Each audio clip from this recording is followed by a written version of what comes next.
Hi, in this video we're going to show you how to set up and use signatures in Gmail for your email.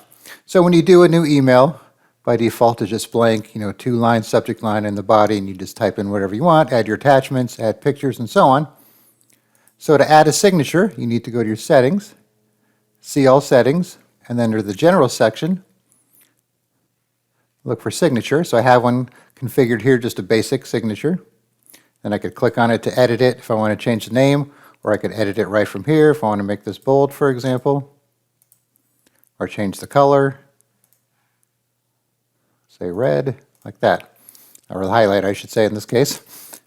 Okay, so before I show you how they work, let's make a new one by clicking on Create New. We'll call this Todd2. Okay, so we'll put in the information we want. Okay, this time we will add a link, for example. So you have the text to display, and then the actual link. Let's say,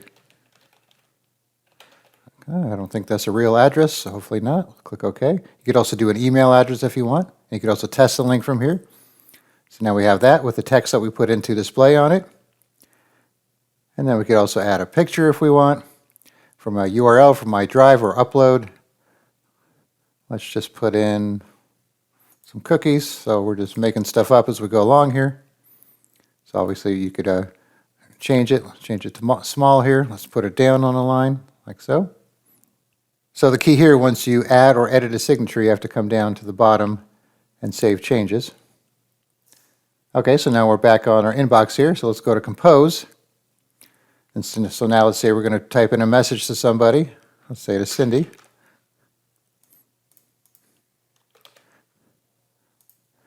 Okay, so now you'll have a signature button down here, Insert Signature. And so when you click on it, you'll have the two signatures. So there's the one that I made before. And then here's the new one, like that.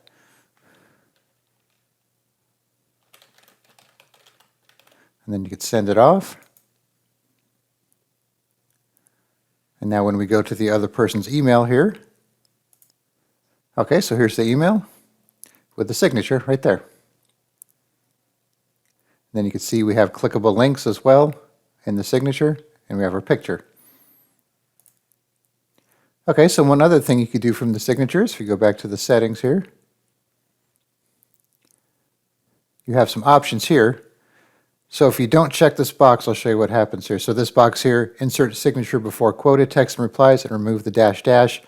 I'll show you what happens if you take that off, because it'll put a little dash dash at the top, which you might not want.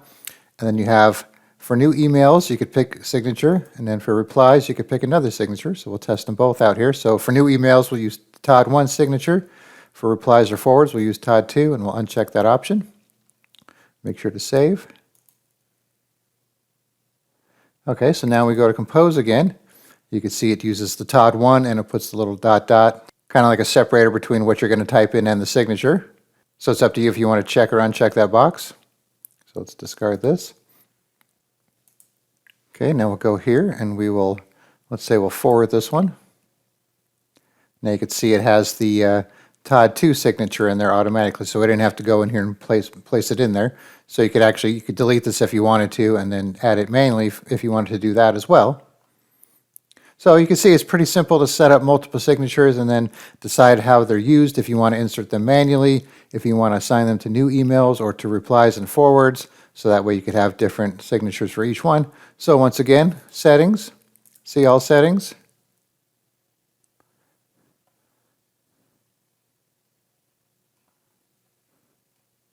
Down to signatures, and then you could create new, create as many as you like, edit them, just edit the name, that is. When you click on the name itself, then you could edit the actual signature, like so. And then you could delete them if you don't want them. And then you could decide how they're used right here. And then if you don't want the two lines in there, you could uncheck this box. All right, thanks for watching, and be sure to subscribe.